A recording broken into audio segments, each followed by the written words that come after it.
नमस्कार दोस्तों, Bharat civil academy में एक बार फिर से आपका स्वागत है। दोस्तों, जब मैंने आपसे शुरुआत का एक लेक्चर लिया था कि पीसीएस 2025 मेंस की तैयारी कैसे करें, और उसमें मैंने मोटा मोटा बताया था कि जीएस के पेपर कितने होते हैं। कुल 8 पेपर, पहला पेपर हिंदी, दूसरा एसे और फिर 6 पेपर मैंने बताया था जो मेंस के मेन होते हैं। 200 नंबर का हर पेपर होता है, जिसमें 4 जीएस के पेपर और 2 जो है यूपी स्पेशल का। और इन सारे टॉपिक को मिला दे तो मैंने कहा था कि 120 टॉपिक हैं। आप हर एक टॉपिक को कवर करिए और उसके जो समरी फॉर्म में आंसर्स या टॉपिक को पूरा तैयार करिए, और वो 2 से 3 पन्नों में हो जाएगा, ताकि आपको एग्जामिनेशन से पहले आपके पास 240 या 250 शीट्स हो, जिसको आपको पता हो कि ये रिवीजन करना है मुझे, वो रिवाइज हो भी जाएगा। अदरवाइज क्या होता है, आप सब कुछ पढ़ लेते हैं, सारी बुक पढ़ लेते हैं, सिलेबस भी पूरा कंप्लीट कर लेते हैं, और लास्ट मोमेंट पर आप रिवाइज नहीं कर पाते हैं, आप कॉन्फिडेंट नहीं होते हैं, और आपको ये पता नहीं होता है कि हम कहाँ से आंसर शुरू करें और कहाँ पे खत्म करें। आपको एग्जामिनेशन हॉल में मैं फिर से रिपीट करना चाहूंगा कि 20 से 30% चीजें ही याद रह पाती हैं, और उस 20 से 30% चीजों को आपको लिमिटेड टाइम फ्रेम में आंसर फ्रेमिंग करना, रिकॉल करना, और उस टाइम लिमिट में आपको लिखना बहुत ही डिफिकल्ट होता है। अब मैं आपको एक एक टॉपिक करके, जो कमिंग वीडियोस रहेंगे उसमें वो सारे जो आपके 6 जीएस के पेपर हैं, हर पेपर के एक एक टॉपिक को आपको एक समरी फॉर्म में कि हाँ ये अगर टॉपिक है, इसको आप 2 से 3 पेज में कैसे जो है बुलेट फॉर्म में आप तैयार करिए, ताकि लास्ट टाइम पर आप इसको अच्छे से रिवीजन कर सके और आंसर आपके दिमाग में फ्रेम हो सके कि ये पॉइंट से यहां से मुझे शुरू करना है, यहां पे मुझे अंत करना है। आज का जो मैं टॉपिक ले रहा हूं वो आपका जीएस पेपर 1 का टॉपिक है, जिसका पहला टॉपिक है कि भारत में प्राचीन काल से और आधुनिक काल तक जो कला, साहित्य और वास्तुकला, 3 चीजें, आर्ट जो आपकी लिटरेचर है और जो आपका आर्किटेक्चर है, कला, साहित्य और वास्तुकला, इसके क्या मुख्य रूप रहे हैं या पहलू रहे हैं। दूसरे वे में कहें कि प्राचीन काल से लेकर और आधुनिक काल तक जो हमारी कला रही है, जो हमारा साहित्य रहा है और जो हमारा वास्तुकला है, ये कैसे कैसे विकसित हुए हैं और क्या क्या इसमें चेंजेस आए हैं, बदलाव आए हैं। तो इसको हम देखेंगे, समझेंगे कि आपका कला, दूसरा टॉपिक मैंने कहा इसी का साहित्य, और तीसरी चीज है आपकी वास्तुकला। और कब से कब तक? 3 मेन मैं आपको बता रहा हूं, प्राचीन से लेकर और आधुनिक। तो प्राचीन काल एक हो गया आपका, एंशियंट टाइम, बीच में आपके आ गया मध्यकालीन, मिडाइवल जिसको पीरियड हम लोग कहते हैं, और फिर आधुनिक काल जिसको हम कहते हैं मॉडर्न टाइम, आधुनिक। अब ये देखिए, एक तो ये पूरा का पूरा टॉपिक ही आपका है कि कैसे प्राचीन से लेकर और आधुनिक काल तक क्या क्या रूप हुए हैं। इसके अलावा एक इसमें आपको हो सकता है कि आपको प्राचीन काल में पूछ लें कि प्राचीन काल में भारत की कला, साहित्य और वास्तुकला में क्या क्या एडवांस स्टेज में था, या मध्यकालीन में क्या चीजें बदलाव हुई, या सिर्फ आधुनिक काल में पूछ लें। क्योंकि 10 नंबर का एक क्वेश्चन होता है या 15 नंबर का एक क्वेश्चन होता है, आपको 200 शब्दों में लिखना है, 250 शब्दों में लिखना है, और आंसर फ्रेमिंग करनी है। और आंसर फ्रेमिंग में भी आपको मैं बताऊंगा, एक स्पेशल वीडियो इसलिए डालूंगा कि आपको आंसर्स कैसे लिखने हैं, क्वेश्चन में क्या पूछा गया है, कुछ टेल वर्ड होते हैं, उसके अनुसार आपको क्या आंसर लिखना है। बट हर आंसर में 3 पार्ट होते हैं। एक आपका इंट्रोडक्शन, शुरुआत, जिसको हम प्रस्तावना कहते हैं, दूसरा आपका बॉडी, मेन पार्ट जिसको कहते हैं, और तीसरा आपका कंक्लूजन, जिसको हम सारांश कहते हैं, निष्कर्ष कहते हैं। क्वेश्चन कोई भी हो, लेकिन हर एक आंसर के यही 3 पार्ट होते हैं। शुरुआत का आंसर का, बीच का पार्ट जिसको हम बॉडी पार्ट कहते हैं या मेन पार्ट कहते हैं, और लास्ट का कंक्लूजन या जिसको हम निष्कर्ष कहते हैं। जो एक कमिंग वीडियो रहेगा उसमें मैं बताऊंगा आपको कि क्वेश्चन के फ्रेमिंग के अनुसार आपका बॉडी पार्ट में क्या क्या चीजें चेंजेस होंगे। आपका इंट्रोडक्शन लगभग एक जैसा रहता है, कंक्लूजन जब लगभग एक जैसा रहता है, बट जो चेंजेस आते हैं वो बॉडी पार्ट में आते हैं, और वो डिपेंडिंग अपॉन क्वेश्चन क्या पूछ रहा है और उस क्वेश्चन में क्या मीन वर्ड है उसके अनुसार आप अपने बॉडी पार्ट में चेंजेस करेंगे। तो ये आपका प्राचीन काल, मध्यकालीन और आधुनिक, ये 3 सेक्शन में मैं आपको बताऊंगा कि कैसे जो है प्राचीन काल में कला कैसे एडवांस स्टेज में थी, साहित्य में क्या क्या चीजें थी, और हमारा आर्किटेक्चर क्या था या वास्तुकला क्या था। ऐसे जब हम मध्यकालीन, क्योंकि मध्यकालीन में मुगल्स आ जाते हैं आपके पास,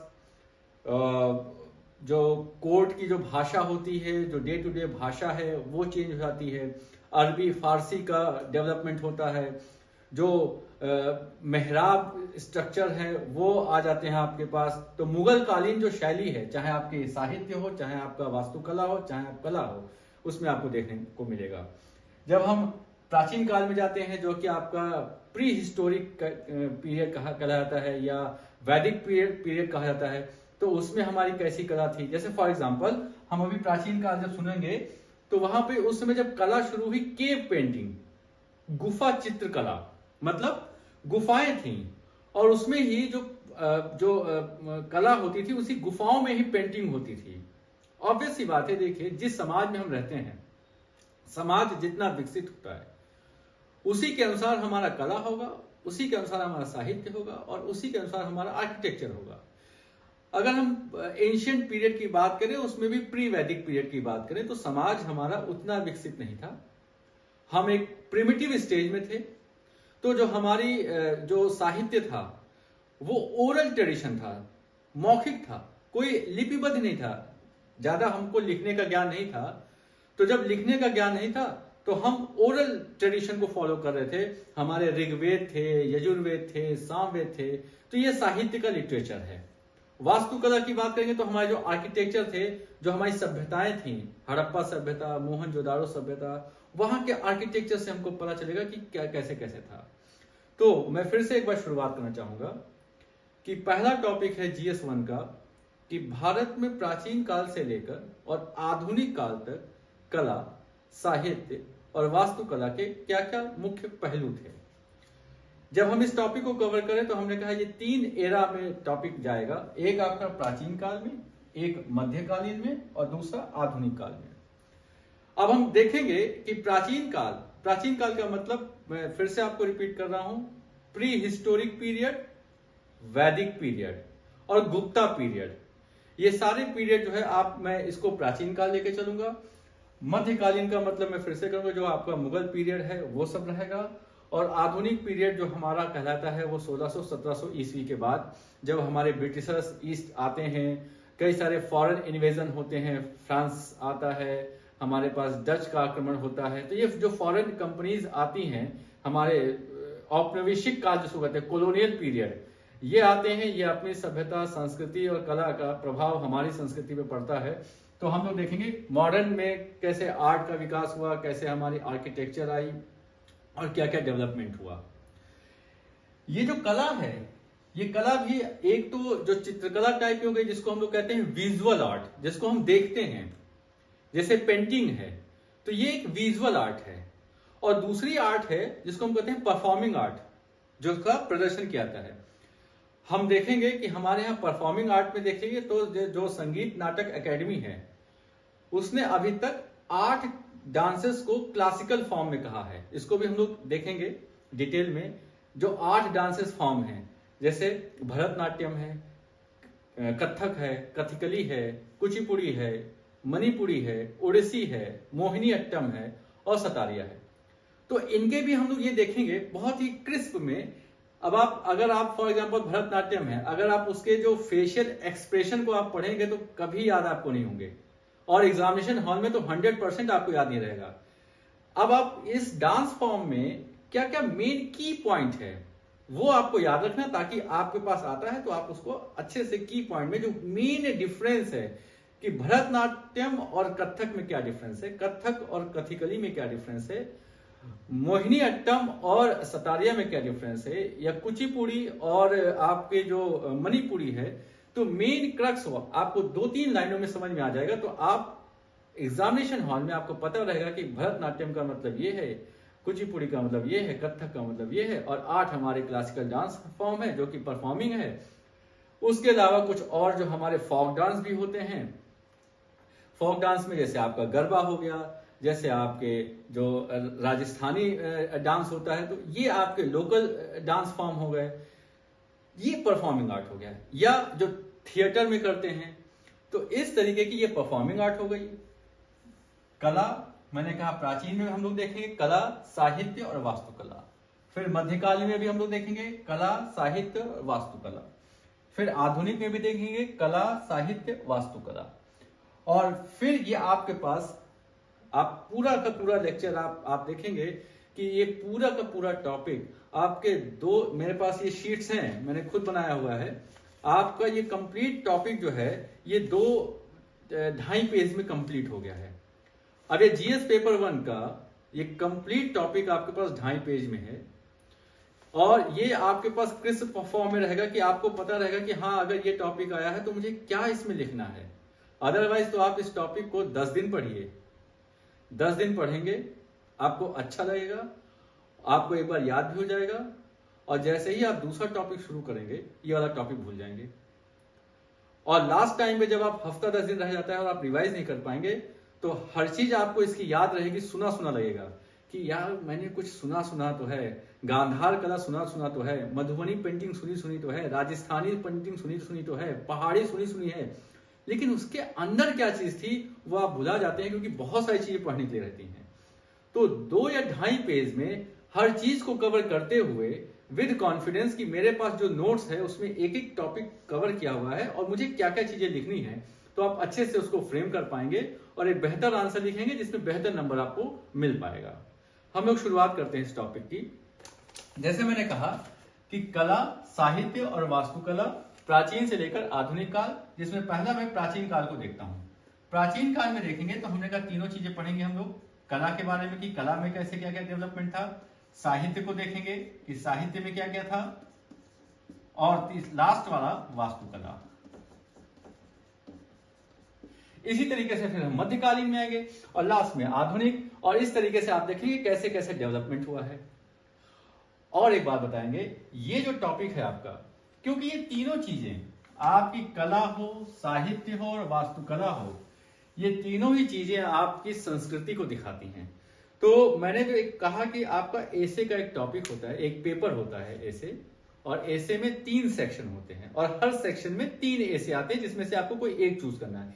सेक्शन ए 3 टॉपिक, इसमें से एक लिखिए। सेक्शन बी 3 टॉपिक, एक पर लिखना है आपको। सेक्शन सी 3 टॉपिक, उसमें से एक लिखना है। वो आप अपना देख लीजिएगा किसमें आप कंफर्टेबल हैं। जो एसे का पेपर आता है उसमें जो सेक्शन ए है, सेक्शन ए है, उसका जो पहला टॉपिक है वो भारतीय संस्कृति पर है। तो चाहे तो आपको यहां से हेल्प मिल जाएगी। आपका जो एसे का सेक्शन ए है उसका पहला टॉपिक वो है आपकी भारतीय संस्कृति से रिलेटेड टॉपिक है कि भारतीय संस्कृति और साहित्य की विशेषताएं। तो वो भी आपको थोड़ा थोड़ा सा आइडिया मिलता रहेगा कि आप इस टॉपिक पे कंफर्टेबल हैं या नहीं है। मैं फिर से रिपीट करना चाहूंगा, मैंने कहा जो आपका एसे का पेपर है उसमें 3 सेक्शन आते हैं, हर सेक्शन में 3 टॉपिक्स हैं, मतलब टोटल हो गए 9। आपको हर सेक्शन के 3 टॉपिक में से एक टॉपिक चूज करना है। तो टोटल आपको 3 एसे लिखने होते हैं, हर सेक्शन से एक एसे लिखना होता है। टोटल 9 टॉपिक हैं, 9 टॉपिक में से 3 टॉपिक पे आपको एसे लिखना है। सेक्शन ए जो पहला सेक्शन होता है आपका आता है, उसमें से जो पहला टॉपिक है वो भारतीय संस्कृति से रिलेटेड है, और कला, साहित्य और वास्तुकला ये तीनों ही हमारी संस्कृति को दिखाती हैं। तो आप इस टॉपिक से आपको मदद मिलेगा, आपको अपना एक एसे भी तैयार होगा। ये मोटी मोटी बात मुझे लगता है आपको ये क्लियर हो रही होगी। चलिए आगे बढ़ते हैं।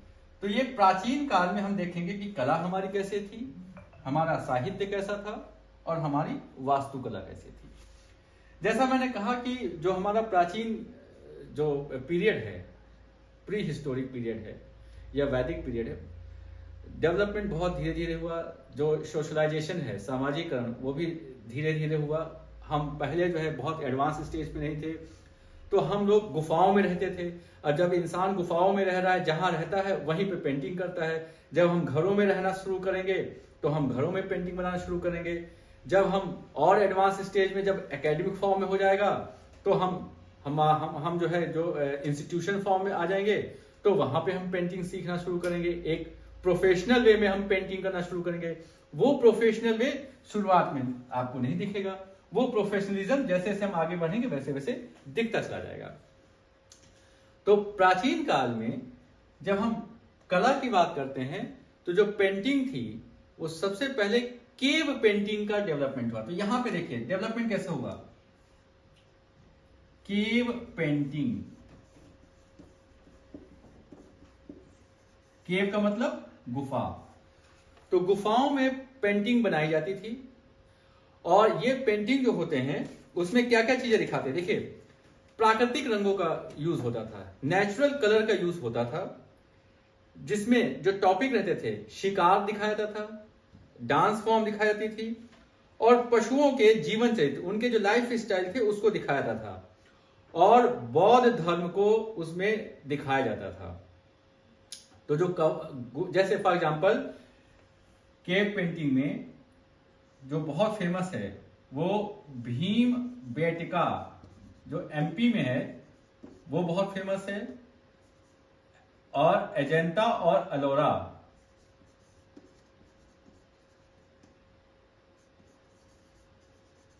ये महाराष्ट्र में है, और भीम बेटका आपका एमपी में है। तो यहां पर जो केव पेंटिंग मिली है उसमें बुद्ध का धर्म का दिखाया गया है, पशुओं की लाइफ स्टाइल दिखाई गई है, और नेचुरल कलर का यूज किया गया है। ये इतनी बात हो गई केव पेंटिंग में। फिर आगे हम धीरे धीरे वैदिक पीरियड में जब बढ़ते हैं, तो स्तूपों का निर्माण हुआ। अशोकन टाइम आया, स्तूप कई सारे बने, तो स्तूप में ही कला का दिखाया गया, स्तूप आर्ट, कला का विकास हुआ। फिर हम लोग गुप्ता पीरियड में जाते हैं, तो गुप्ता पीरियड में आते आते गांधार और मथुरा शैली,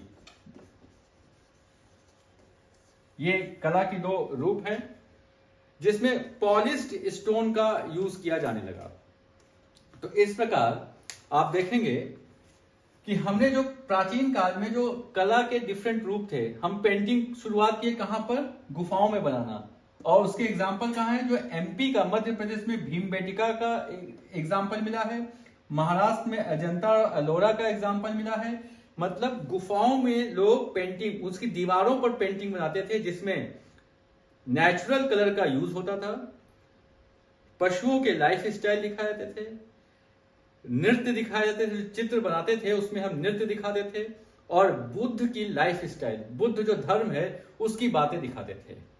और थोड़ा एडवांस स्टेज में बढ़े तो स्तूप, जो स्तूप है, जैसे फॉर एग्जांपल कई सारे बौद्ध धर्म के स्तूप हैं, अशोकन स्तूप हैं, सांची स्तूप है।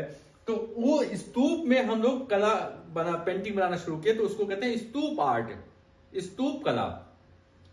और हम जैसे फिर गुप्ता पीरियड आते हैं, तो ये गांधार और मथुरा स्टाइल की पेंटिंग शुरू हुई। बस इतना आपको ये हो गया प्राचीन काल में। ये मोटी मोटी बातें आपको ध्यान रखनी है कि प्राचीन काल में कला क्या था, केव पेंटिंग, स्तूप आर्ट, गांधार और मथुरा। ये आपका 3-4 लाइन का अच्छा से बन गया। अब आप साहित्य देखिए, तो मैंने कहा साहित्य के लिए भी मैंने बताया कि शुरुआत में ओरल ट्रेडिशन था, मौखिक था, लिखित कुछ नहीं होता था। तो शुरुआत में आपके वेद, ये साहित्य आए, वेद आए, फिर आपके बाद उपनिषद आए, वेद उपनिषद। इसके अलावा फिर आप धीरे धीरे और आगे बढ़े तो आपका रामायण, महाभारत वैदिक पीरियड में, महाभारत। और इसके भी आगे जब आप बढ़ रहे हैं तो जो गुप्ता पीरियड है, तो वहां पर कालिदास, कालिदास का अभिज्ञान शाकुंतलम, अभिज्ञान शाकुंतलम, अभिज्ञान शाकुंतलम, आर्यभट्ट और वराह मिहिर और संस्कृत भाषा का डेवलपमेंट हुआ। मैं फिर से एक बार रिपीट कर रहा हूं। साहित्य, जैसे हमने कहा कला में शुरुआत में केव पेंटिंग प्री वैदिक पीरियड में, फिर वैदिक पीरियड में स्तूप आर्ट और फिर गुप्ता पीरियड में गांधार और मथुरा। इसी तरीके साहित्य की जब शुरू करेंगे तो प्री वैदिक में वेद और उपनिषद, वैदिक पीरियड में रामायण महाभारत और गुप्ता पीरियड में संस्कृत भाषा का डेवलपमेंट हुआ और कालिदास की अभिज्ञान शाकुंतलम या आर्यभट्ट और वराह मिहिर जैसे लोग हुए जिन्होंने साहित्य का रचना किया। तो ये कला cave painting, stupa art, Gandhara, Mathura. साहित्य में वेद उपनिषद रामायण महाभारत, कालिदास का Abhijnana Shakuntalam. Cave painting prehistoric period, Vedic period, Gandhara Mathura, Gupta period. Veda Upanishad prehistoric, Ramayana Mahabharata Vedic, Kalidasa का अभिज्ञान शाकुंतलम, ये गुप्ता पीरियड। इस तरीके से आप वास्तुकला का भी देखेंगे। प्री वैदिक पीरियड की बात करेंगे तो हड़प्पा और मोहनजोदाड़ो की सभ्यताएं थी। मोहनजोदाड़ो और हड़प्पा। अब इसमें देखेंगे ये जो सभ्यताएं थी इसमें कैसे कैसे आपको, आप देखिए स्नानागार बनाए गए हैं, ग्रेट बाथ जिसको कहते हैं, पक्की ईंटों का जो ब्रिक्स है उसका इस्तेमाल होता था, ड्रेनेज सिस्टम बहुत अच्छा था और जो हमारे अन्न हैं, जो ग्रेन्स हैं, जो अनाज है उसको स्टोर करने के लिए बड़े बड़े अन्नागार होते थे, स्टोरेज होते थे। तो ये जो स्ट्रक्चर है, स्नानागार होना मतलब नहाने के लिए स्नानागार होना, जिसको हम लोग ग्रेट बाथ कहते हैं, बहुत बड़ा बड़ा स्नानागार होते थे, पक्की ईंटों का उसमें इस्तेमाल होता था, ड्रेनेज सिस्टम बहुत बढ़िया था और अन्न को स्टोर करने के लिए बड़े बड़े स्ट्रक्चर बनाए हुए थे जिसको अन्नागार कहते हैं। ये प्री वैदिक पीरियड का आपका वास्तुकला हो गई। इसी तरीके से जब हम जो है वैदिक पीरियड में जाते हैं तो जैसे मैंने स्तूप कला बोली थी ना अभी वैदिक पीरियड में, तो उसी तरीके के स्तूप स्ट्रक्चर बनाए गए, अशोकन स्तूप, सांची स्तूप, तो स्तूप फॉर्म के स्ट्रक्चर बनाए गए जिसमें पॉलिश्ड स्टोन, मतलब स्टोन बिल्कुल पॉलिश्ड किया हुआ, उसका प्रयोग किया गया था। देखिए आपके कितने फाइन आपके आर्किटेक्चर बढ़ता चला जा रहा है। शुरुआत में मोहनजोदाड़ो, हड़प्पा, जहां पर कुछ बहुत बढ़िया ड्रेनेज सिस्टम था, आपका ग्रेट बाथ था मतलब स्नानागार था, आपका पक्की ईंटों का इस्तेमाल होता था और साथ में अन्नागार थे। जब वैदिक पीरियड में आए तो अशोकन स्तूप, सांची स्तूप जिसमें पॉलिश्ड स्टोन का यूज होता था और फिर गुप्ता पीरियड में जब हम आते हैं तो जो टेम्पल आर्किटेक्चर है वो शुरुआत होती है। तो ये फिर स्तूप और उसके बाद टेम्पल स्ट्रक्चर, जैसे दशावतार टेम्पल, दशावतार टेम्पल ये गुप्ता पीरियड का आर्किटेक्चर है। तो फिर से मैंने कहा कला, साहित्य और वास्तुकला, जिसमें से कला हमने कहा ये तीनों प्राचीन, मध्यकालीन और आधुनिक काल। प्राचीन काल में हम कला का डेवलपमेंट देख रहे हैं कि केव पेंटिंग, फिर स्तूप आर्ट, फिर गांधार और मथुरा। केव पेंटिंग जैसे भीमबेटका, अजंता और एलोरा। इसके बाद साहित्य, वेद उपनिषद ये प्री वैदिक पीरियड, रामायण महाभारत वैदिक पीरियड, कालिदास का अभिज्ञान शाकुंतलम गुप्ता पीरियड।